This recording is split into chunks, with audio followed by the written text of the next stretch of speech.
Okay, so we are holding a Daf Yud level Aleph. We're at the two dots, Loy b'merkava b'yachid, and what we are discussing is the fact that certain portions of the Torah can only be taught in certain audiences. We discussed already the Maaseh Bereshit, the whatever that meant, Maaseh Bereshit, can only be taught in front of two students, not more, because otherwise the students would get lost in each other's topics and they would not be listening to the rabbi, right? So now we said that, that was arayot, right? Arayot, we said you cannot teach more than two students. Ein dorshim barayot b'shlosha, lo maseh bereshit b'shnayim. You cannot teach maseh bereshit in front of two. You can only teach it in front of one.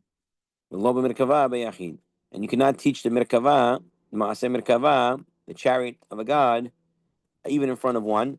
Ela imken haya chacham. That's what the Mishnah said, unless he is a chacham. Okay, so our part of the Gemara now is going to come and qualify this as well. The law of Merkava Yachid, and when we said you cannot even teach it to one, what does this mean? Taneh Rabbi Hiya, Avam Mosirin Lo Rashi Pirakim. But you can give him the chapter headings. You can give him some highlights, some descriptive headings, some clues or hints, right? You can give him. Now, who can you give? The one person? The Mishnah said, unless he is a chacham. So there are some mifarshim, like the Maharasha, the Ben Yehoyada, Zechel Chagiga, who say that it's to the average student that you can give Rashi Pirakim. But when the Mishnah said of a chacham, to the chacham you can give everything over. The Rashi Pirakim is only to the average students. Whereas the Rambam, Maimonides, says no. He says, when does Rabbi Chaya say you can give the Rashi Prakim? That's only to the Chacham. To the average, you cannot give him anything. Nothing at all can be said to him. Okay, so that is the Mahluk in here.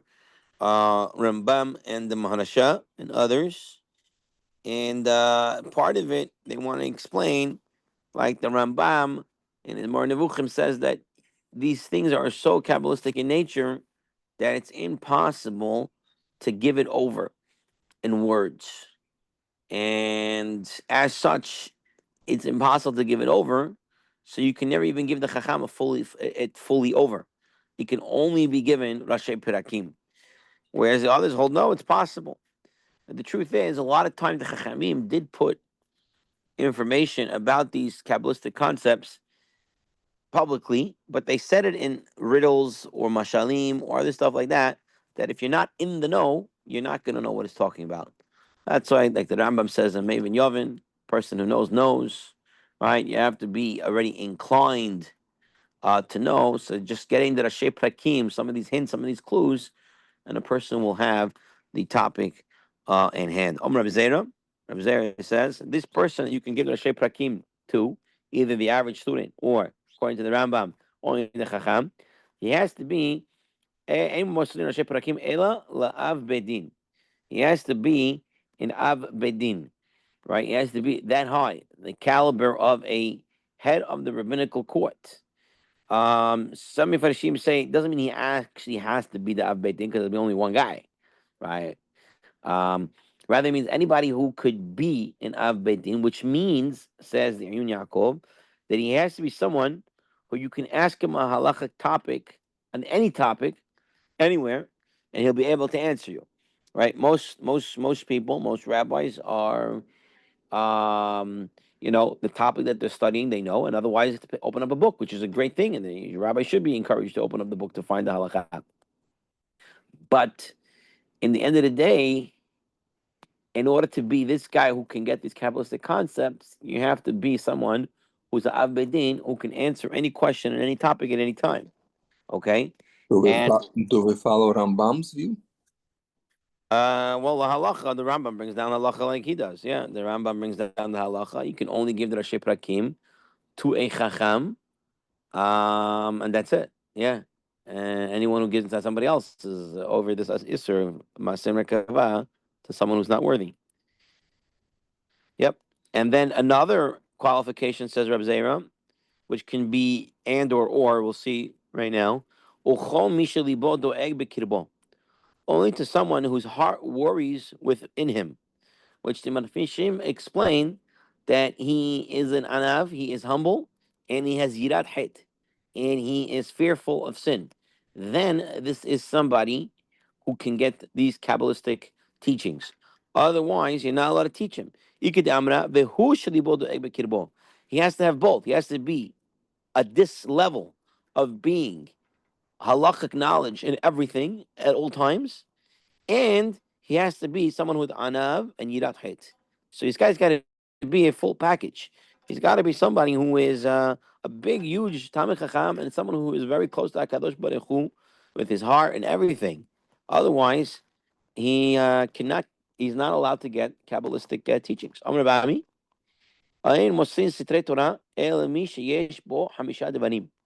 Somebody has these five things. You have to have these five things in order to get Sitrei Torah, the secrets of the Torah, the Kabbalistic teachings. What are these five things? Now, the Gemara here is not going to explain it in depth. We'll try to give some explanation. The Gemara on Daf Yudalid, later on, we'll give an explanation. And we're not going to learn for a while until after the Chagim, so we'll try to give a little bit of explanation. It says the first thing he has to be is Sar Hamishim. He has to be what we would call a captain of 50. What does that mean, a captain of 50? So someone explained that he has to be 50 years old. He has to be 50 years old. San Hamishim, Adam Shehu ben Hamishim. He has to be 50 years old, and plus he has to be somebody who is worthy for him to have a miturgaman. Miturgaman was somebody who you had these rabbis that they would say the shir quietly, and then they would have a loudspeaker, somebody who would have a loud voice who would share over the shir. It's only big rabbis would have such people, miturgaman. So he has to be someone like that. He has to be 50 years old, and he has to be miturgaman. Next, what does he have to be? The Gemara says he has to be unsu panim. He has to be somebody who the whole door has respect for. Now he has respect for. He brings down over here in the Metiftah Gemara. He brings down somebody who the whole door is existing on. Like the Gemara says, the whole generation lives in Chanina ben Doisa. And Chanina ben Doisa only, it has to be somebody who the whole world is relying on. Oh, he's huge, huge, huge person. Next thing he has to have, says the Gemara, he has to be a yoetz. A yoetz is an advisor. You come to the rabbi because he's so smart, he's so good in any topic. He's able to have insights that no one else can have. He's a yoetz. But more than that, it says the Tiftah Gemara over here, he's somebody who knows how to make the shanim and the hodashim, when to add on the extra month in the year, when to add on the extra day in the month, which is a very astronomical and mathematical. So he has to be somebody like that, somebody with that type of science and wisdom. The next thing he has to be chacham harashim. Chacham harashim means he has to be a chacham for the wise people, not just a chacham for regular people. Chacham harashim. And what does this mean? Chacham zet tamid hamachakim et rabotav. He has to be such a wise person that when he learns with his rabbi, he makes the rabbi wiser by his questionings. Harashim, it's somebody who, when he speaks, he makes everybody a cherish. He makes everybody else quiet because the words that come out of his mouth is so wise and so brilliant that everybody keeps quiet. Venavon, then it says unvon lahash. Unavon can mean somebody who understands one thing from another. In lahash, this is a guy who's like an av betin, and he has a liboy doeg, and his heart is worried, and he's such a holy guy. This is the guy that can learn Kabbalah. So you know that other guy in the shul who says he learned Kabbalah, and he's wearing the red string, and he's got a nice, he doesn't know halakha so well. Rabbi Reisman once said that Bachram in the yeshiva came and said there's somebody who put up a sign saying he's teaching Kabbalah. Can they go to learn from him? So Rabbi Reisman said, okay, go ask him how many dafim, how many pages, how many perakim, how many chapters are in Masechet Shabbat, is in Masechet Berachot. See if you can answer that offhand. If you can't answer that offhand, not even asking him to understand the sugya, just to know how many pages, how many perakim are there. If that guy doesn't know that, then he doesn't know anything. Okay, because here you can see clearly the Gemara says you got to be huge Talmid Chacham to understand Kabbalah, to be taught Kabbalah, to know Kabbalah. Otherwise, we're going to see later on today's year, you're playing Hashem Shalom with fire. And a person can actually die from delving into things that he should not be delving into. Okay? Continues the Gemara. And again, more can be explained later as we continue. One question, number one. Yeah. Based on today's life and what do we see around us and the environment that we're in, do you see that anybody follows this? Because it looks like we are exposed to all sort of information these days, and people are learning whatever they want to learn. So my question to you is, are they really learning legit stuff? They can say they're learning this, they're learning that, but they don't know what they're talking about. That is correct. Right? So they can say they have a Kabbalah center and they go to Kabbalah and stuff like that. They don't know what they're talking about. They got everything upside down, everything wrong, and they're just playing around there. The real stuff, the real legit stuff, like Rabbi Yaakov Hillel, Shlita in Eretz Yisrael. That guy is a true Kabbalist. He's someone who knows all the Torah, plus he knows Kabbalah.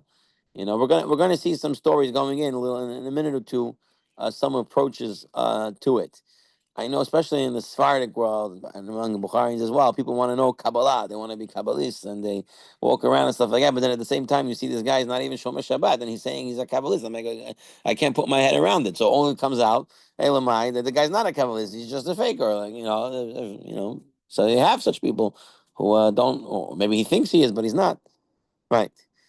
But we'll see. We have some interesting stories coming up. Stay tuned. Amr Rabami.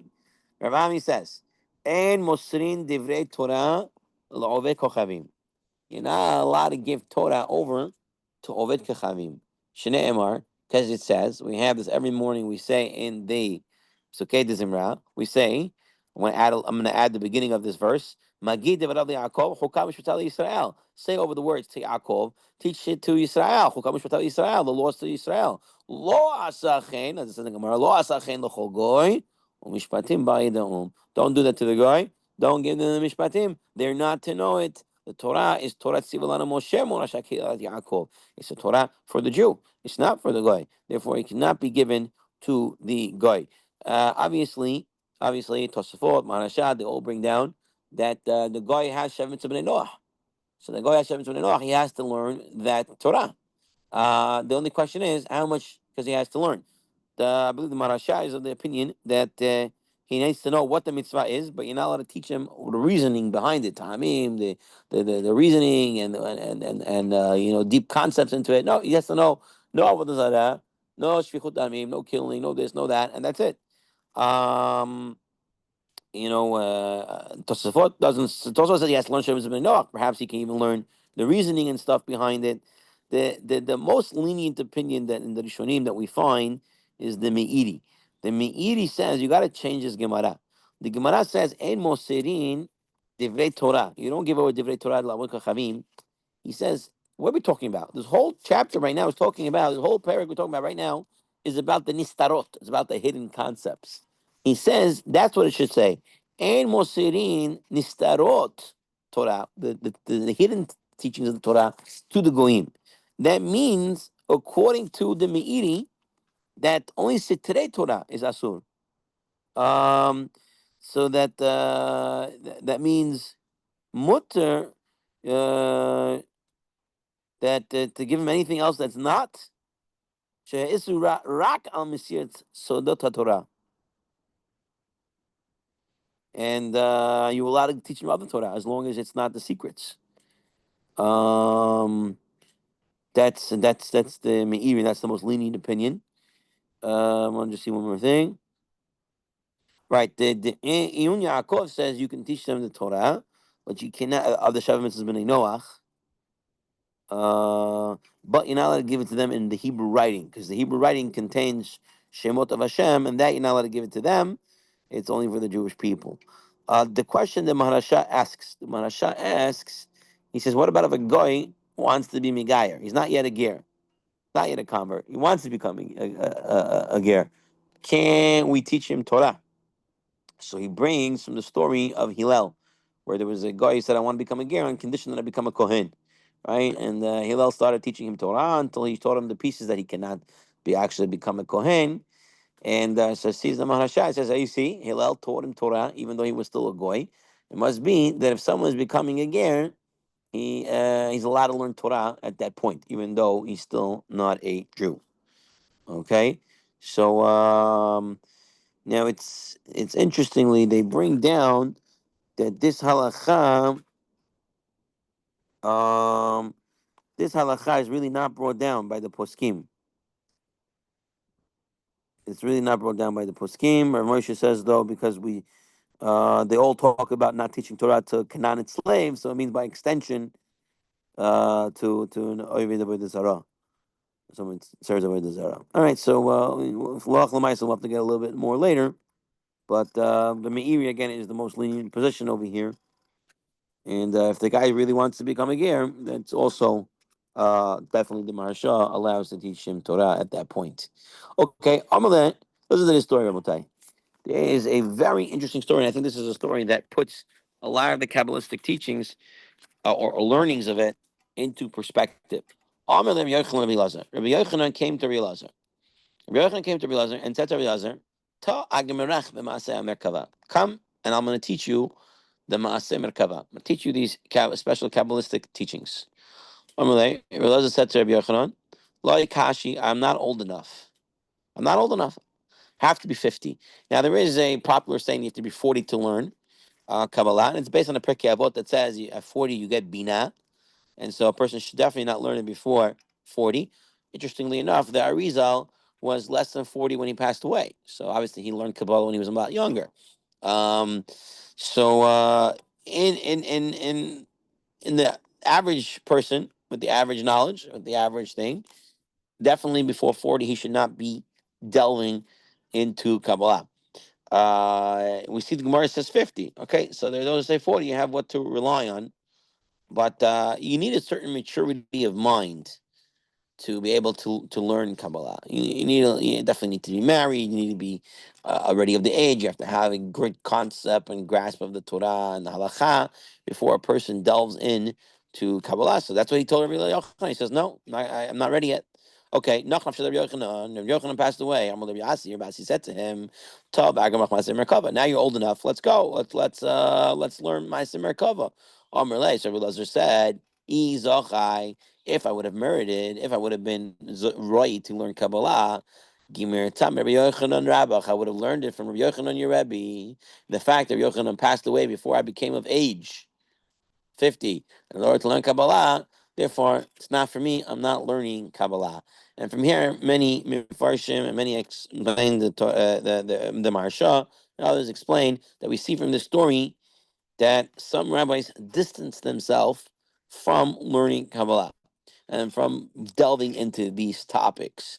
In the yeshiva world, right? In the yeshivot that we go to, which are now all based on the Lithuanian way of learning and Lithuanian concepts, Lithuanian jury concepts of limud and musar, it's really not found. The Kabbalah is definitely not really taught there, and it's not really learned there. And the Rosh Yeshivot are not really delving into it. Now, in Torah Vedat, where I learned, from time to time, the Rosh Yeshivot would bring up a Zohar or some other Kabbalistic teaching, but they would always say, interesting, the Lashon, at least I would hear it this way, and I think it's important to say it over.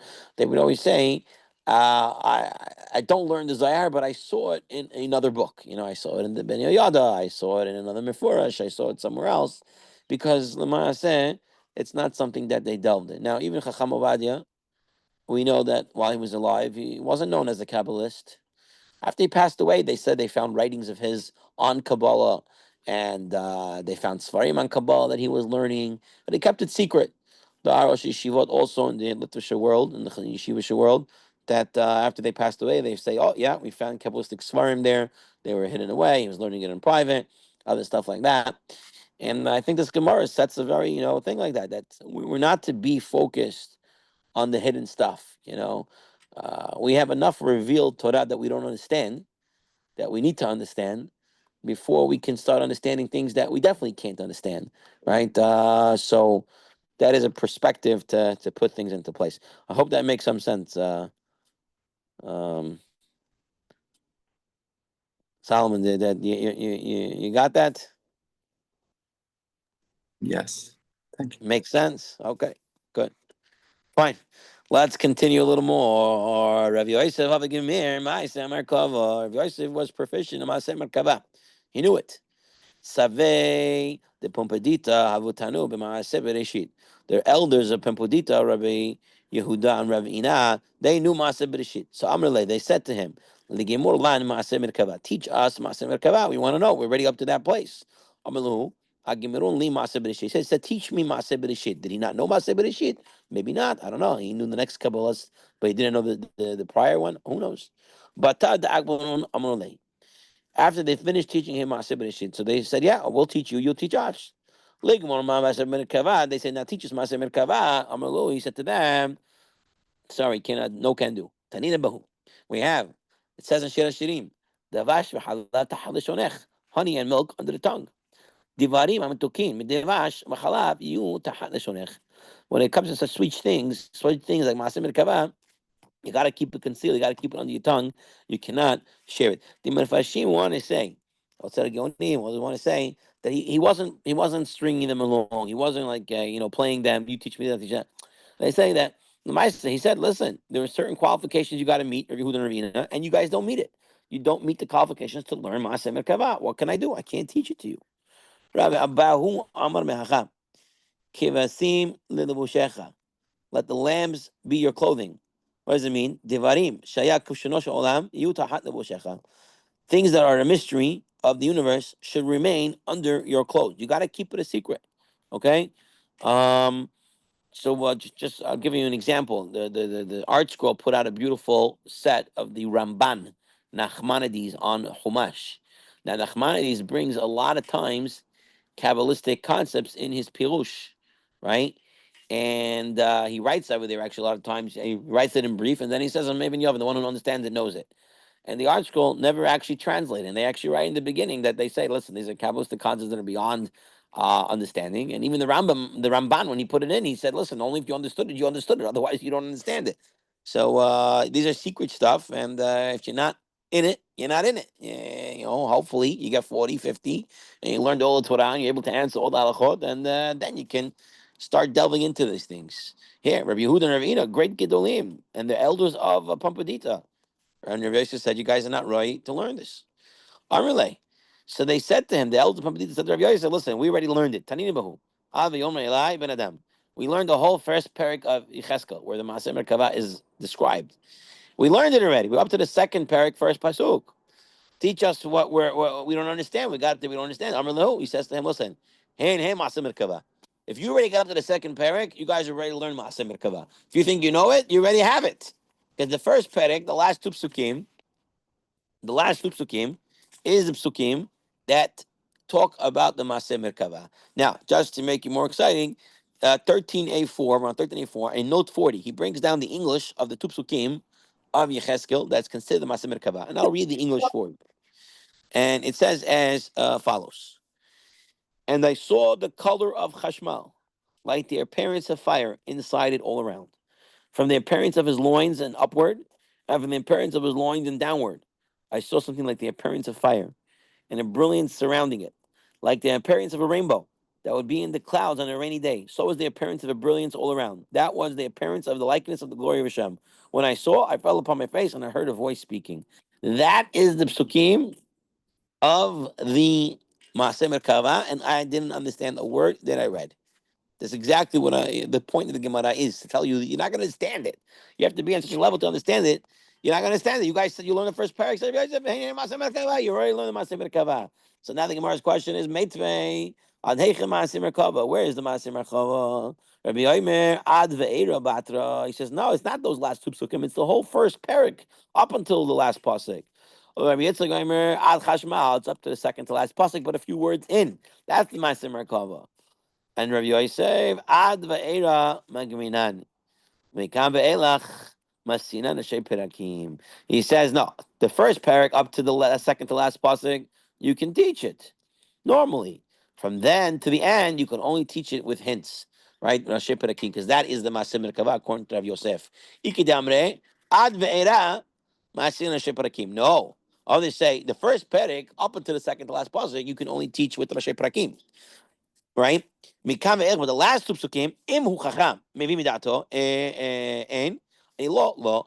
If he's a chacham, he understands it on his own. If not, he doesn't understand it at all. So it's like the machloket before, like the Rambam and the Marasha.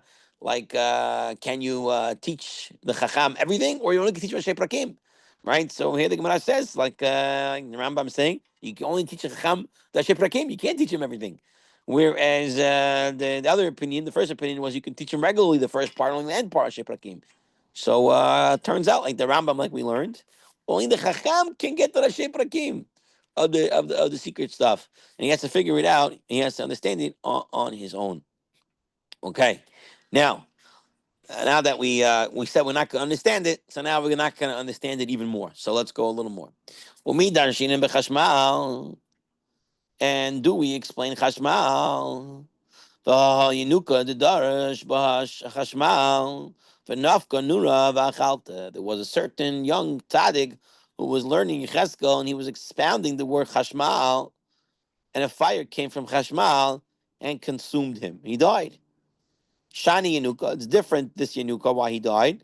The Loma Tezimna, for he hasn't yet become 50 years old. He wasn't matured yet to learn this. Amr Yehuda said, you should know who this guy was. He wasn't just a stam guy. He wasn't just Talmid Chacham. He was a huge Talmid Chacham. Biram Zachor Oto Ha'ish Letov. You should remember him for Tov.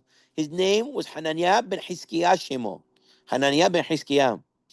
And Ilmalehu, if it wasn't for him, Nignas Sefer Yecheskel. Sefer Yecheskel, the rabbis wanted to hide it. There's a problem with Sefer Yecheskel. Shayu Devarav Sutrin Divrei Torah. Yecheskel brings down certain halachot in its book, and it's completely against what the Torah says. So people would say, which one is right, Moshe or Yecheskel? So the rabbi said, we got to hide this book.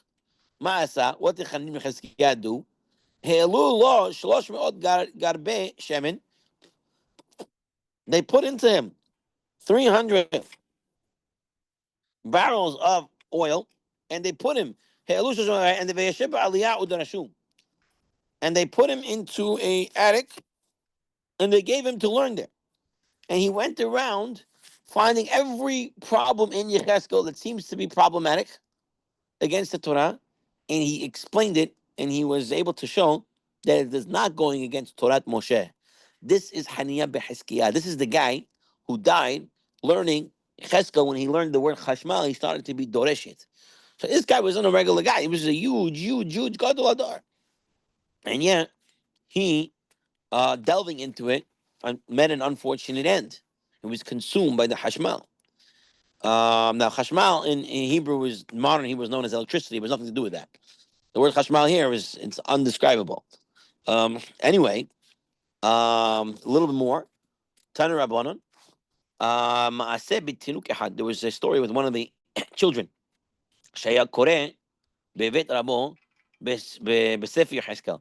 He was in the yeshiva learning Sefer Yecheskel, and he started to have some understandings and contemplating the word Hashmal.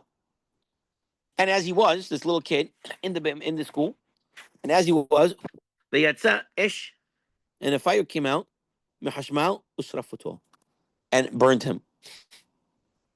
So you're playing with fire over here, Rabotai. Somebody who is trying to get involved with Kabbalistic concepts and he's not there yet, right? Even just thinking about it can cause a person to go crazy, right? Uvikshu lingos Sefer Yecheskel, and the rabbis at the time wanted to hide Sefer Yecheskel. They said, "Listen, this dangerous book." So I'm the Chanim Yecheskel, who later is going to end up dying from the word Chashmal as well. He says to them, "Hold on, this kid is a chacham." He started to have some understanding of it. You think all the kids are chachamim? Nah, they're just reading regular words. They don't know what they're saying. It's not a danger from them. Okay, so if you needed any more warning, that's that. Here's the Gemara. All right, next Gemara. My Hashmal. You tell me Hashmal. Hashmal. What's this Hashmal? Watch this. I'm going to view that. Rabbi Yehuda says, Hayot ish memalelot. Hayot speaking fire. That's what it means, Chashma. Bematnita Tana. It was taught in a Mishnah, in the Bright, I'm sorry. Bematnita Tana. Itim hashot, itim memalot. Sometimes the Hayot are quiet, sometimes they are speaking. When the statement from Hashem's mouth goes out to the Nevi'im, they keep quiet. And when Hashem is not talking to the Nevi'im, that's when the Hayot are talking. And that's the Hashmal, the talking that's coming out of the fiery Hayot angels. The Gemara says, what does it mean about Hayot Ratso? Veshov, Kimare Bazak. The Hayot run to and fro like the appearance of Bazak. What is this? My Ratso Veshov. What does they run to and fro? Amrin Yehuda. Ke'or Hayotzem Pi Akifshan. It's like the fire that comes out of a furnace for a second and then comes back in. Sometimes with the gas, whatever it is, it just quickly goes out and quickly comes back in. That's what it means. The Hayot, they stick their head up to the Rikia, the heaven above the seven heavens. Remember the seven heavens.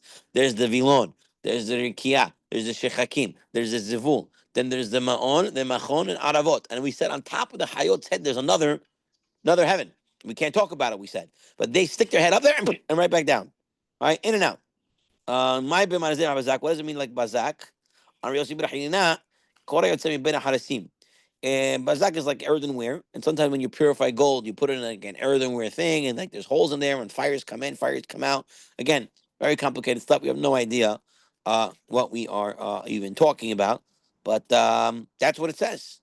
Okay, that's a little bit about the hayot. Continues the Gemara. The Gemara says there's a pasuk that says in this pasuk. Where is this pasuk?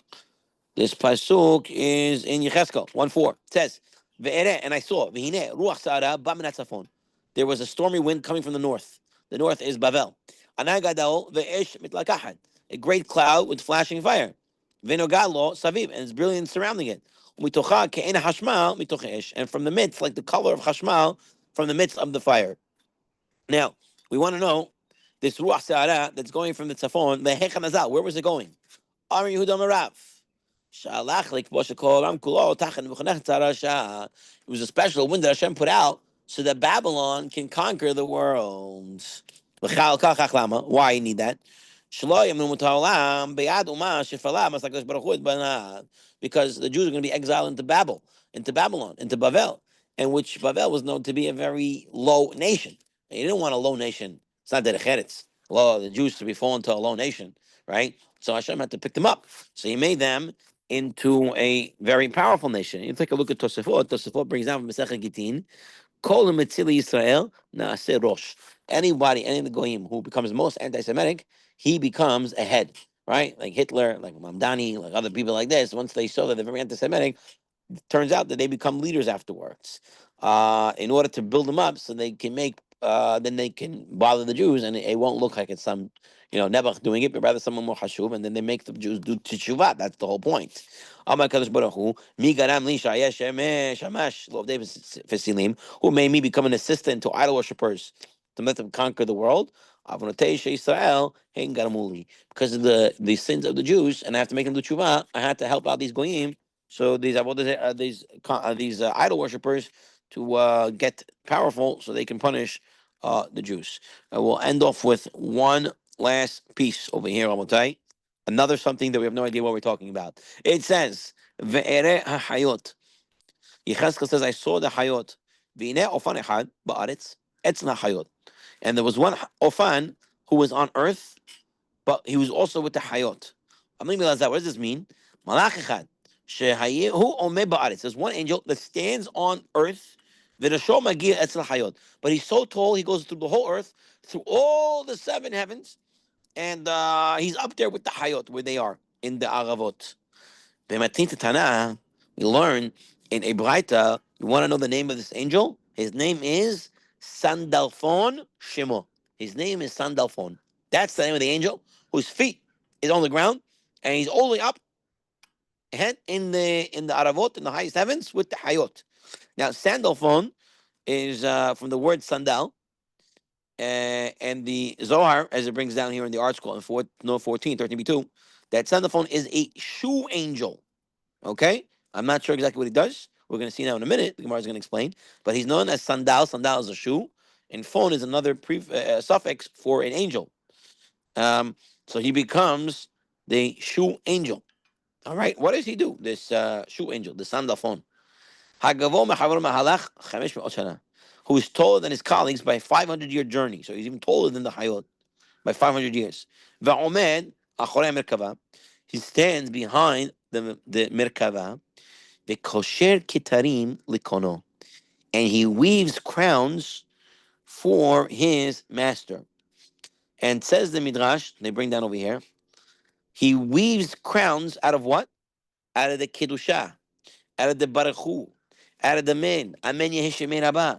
When the Jews express in the synagogues, he's here on earth. He takes them and he makes them into crowns using Hashem's names, and then the crowns go up and they go to Hashem. And if you take a look in note 19, right, he tells us that this is what we say in the Musaf, in the Keter. What do we say in the Keter? Keter yitenu lecha, a crown we shall present to you, the multitudes above, together with your people Israel, right? With above and with Israel. Who does this? Sandalphon. He takes it from here and he brings it up there and he puts it together. Yachad kulam kedusha v'chayisha leshu. Together, all of them will thrice recite kadosh, kadosh, kadosh, right? This is how we make the crowns. When we say keter yitenu lecha, on Armenia Hishmera, Kedusha, Kadosh, Kadosh, Kadosh. All this Sandalphon takes and makes it into crowns, and it goes up to Hakadosh Baruch Hu. It goes onto the Shekhinah. And the Gemara says, one second, and he sends these kitarim to his kono. The Gemara says, it says, bless Hashem from his place. Baruch kevod Adonai mikomo. Bless is the glory of Hashem from his place. Why from his place? Not there, because nobody knows where he is. So how does Sandalphon send the crown to Hakadosh Baruch Hu? So the Gemara says, the Amar Sham Atagat, he says a certain name of Hashem, right? And the Azal V'Yatib B'Reshen, and the crown goes on its own. He doesn't put it on the Shekhinah. He doesn't know where he is. And the crown goes on its own, and it sits upon uh, the head of Hashem, so to speak. Again, this is all Kavayachol. Hashem doesn't have a head or anything like that.